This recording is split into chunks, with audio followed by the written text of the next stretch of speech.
दोस्तों, आज हम बेसिक्स ऑफ ज्योमेट्री में angle formed by parallel lines and transversal line करने वाले हैं, जो बेसिक्स ऑफ ज्योमेट्री का बहुत ही महत्वपूर्ण पार्ट है। इससे पहले हम lines and angles, type of angles and pair of angles के बारे में जान चुके हैं। वीडियो ना देखे हों तो आई बटन में या एंड स्क्रीन में लिंक मिल जाएंगे, जरूर देखिएगा। तो आज का टॉपिक शुरू करते हैं, angles formed by parallel lines and transversal line. ये जो आप स्क्रीन पे एक सिंपल सी आकृति देख रहे हैं, इसमें बहुत सारे कोण छिपे हुए हैं। आगे बढ़ने से पहले हम इनकी नंबरिंग कर लेते हैं, जैसे 1, 2, 3, 4, 5, 6, 7 और 8। कुल मिला के 8 कोण हैं। ये जो नंबरिंग हम कर रहे हैं, ये अपनी सहूलियत के अनुसार कर रहे हैं। ऐसा कोई सेट पैटर्न नहीं है कि इस तरह से इसकी नंबरिंग की जा सकती है। तो अब बात करते हैं कि इसमें कौन कौन से कोण छिपे हुए हैं, यानी कौन कौन से कोण इसमें बन रहे हैं। जो प्रमुख रूप से हैं वो इस प्रकार से हैं। नंबर 1, एकांतर अंतः कोण, अल्टरनेट इंटीरियर एंगल्स। ये कौन कौन से हैं? अल्टरनेट इंटीरियर और एकांतर अंतः, जो अंदर वाले हैं, जैसे 3, 4, 5 और 6। तो इन्हें हम लिख लेते हैं angle 3, angle 4, angle 5 and angle 6। और इनकी विशेषता क्या है, इसके बारे में भी जान लेते हैं।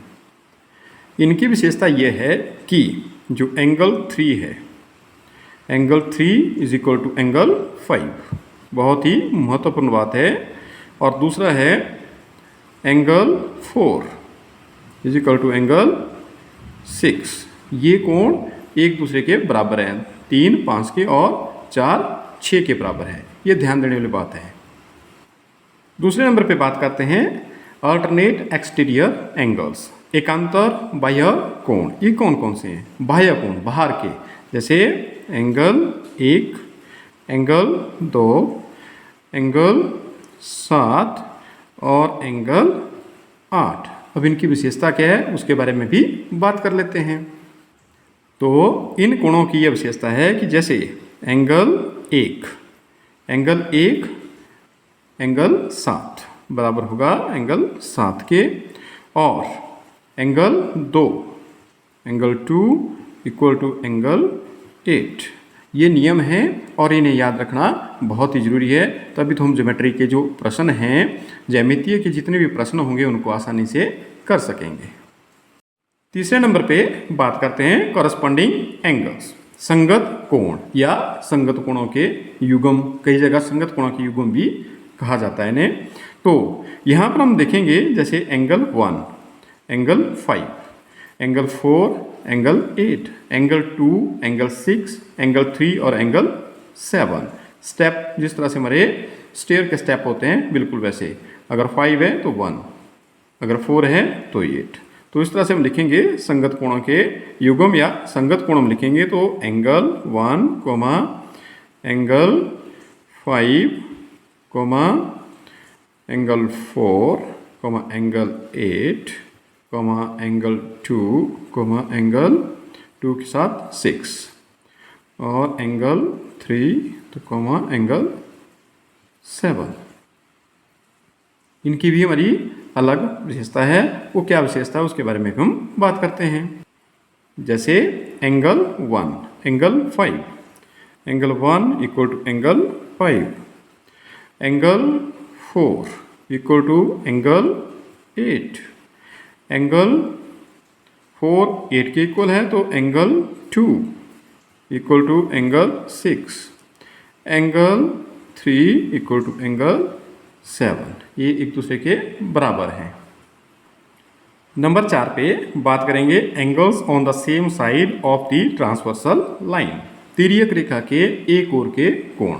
हम पिछले वीडियो में बात कर चुके हैं कि इन्हें हम समांतर रेखाएं, पैरेलल लाइंस कहते हैं, और इसे हम तिर्यक रेखा कहते हैं, ट्रांसवर्सल लाइन। एंगल हैं एंगल 4, एंगल 5, एंगल 3, एंगल 6। अब इनकी करैक्टरिस्टिक्स क्या है, विशेषता क्या है, उसके बारे में बात करते हैं। Angles on the same side of the transversal line, तिर्यक रेखा के एक ओर के कोण। इनकी विशेषता है कि angle 4 plus angle 5 is equal to 180 degree, angle 3 plus angle 6 is equal to 180 degree. जैसे कि हमने एंगल नंबर 1 पे पढ़ा था alternate interior angle, alternate exterior angle, उसके बाद पढ़ा हमने कॉरस्पॉन्डिंग एंगल्स। अब पढ़ रहे हैं हम angles on the same side of the transversal line. 4 तरह के जो शेष प्रकार के एंगल है उनके बारे में हमने जाना और उनकी अपनी एक अलग विशेषता है। इसके अतिरिक्त आप इस आकृति में और भी एंगल देख रहे हैं, जैसे कि vertical opposite angle, linear pairs, तो थोड़ा उनके बारे में भी हम चर्चा कर लेते हैं कि वे किस तरह से इस आकृति में बन रहे हैं। अदर्स एंगल्स में जैसे angle 1 plus angle 2 is equal to 180 degree. Angle 1 plus angle 2 अगर हम ऐड करते हैं तो 180 डिग्री होता है। ठीक उस प्रकार angle 1 plus angle 4 is equal to 180 degree. Angle 3 plus 4 पहले लिख लेते हैं 2 plus 3 is equal to 180 degree. Angle 3 plus angle 4 is equal to 180 degree. इस प्रकार से हम इन्हें भी लिख सकते हैं angle 5 plus angle 6, angle 5 plus 8, angle 7 plus 8, angle 6 plus 7। ये सभी रैखिक युग्म की प्रॉपर्टीज में आते हैं जो हम पहले पढ़ चुके हैं। इनके अलावा अब हम और देखते हैं कोण, तो वो हैं वर्टिकल अपोजिट एंगल, जिन्हें हम शीर्षाभिमुख कोण कहते हैं। जैसे 2 is vertical opposite angle to 4, 1 is vertical opposite angle to 3, same इसी प्रकार से 5 is vertical opposite angle to 7 and 6 is vertical opposite angle to 8। ऐसा क्यों है? क्योंकि हम सभी जानते हैं कि जब दो लाइंस इंटरसेक्ट करती हैं तो वर्टिकल अपोजिट एंगल इक्वल होते हैं। तो यहाँ पर भी 2 लाइंस इंटरसेक्ट कर रही हैं, 2 रेखाएं प्रतिच्छेद कर रही हैं, यहाँ पर भी प्रतिच्छेद करें तो इनके जो एंगल बने उन्हें हम वर्टिकल अपोजिट एंगल, शीर्षाभिमुख कोण कह सकते हैं। इस प्रकार से दोस्तों हम कह सकते हैं कि ये आकृति बहुत ही नॉलेजफुल है। यदि हमने इसे अच्छे से समझ लिया, ठीक से समझ लिया, तो हमारे ज्योमेट्री के बहुत से कंसेप्ट आसानी से क्लियर हो जाते हैं। वीडियो आपको कैसा लगा जरूर लाइक कीजिएगा, कमेंट कीजिएगा और चैनल पे नए हो तो सब्सक्राइब करना ना भूलिएगा। Thank you.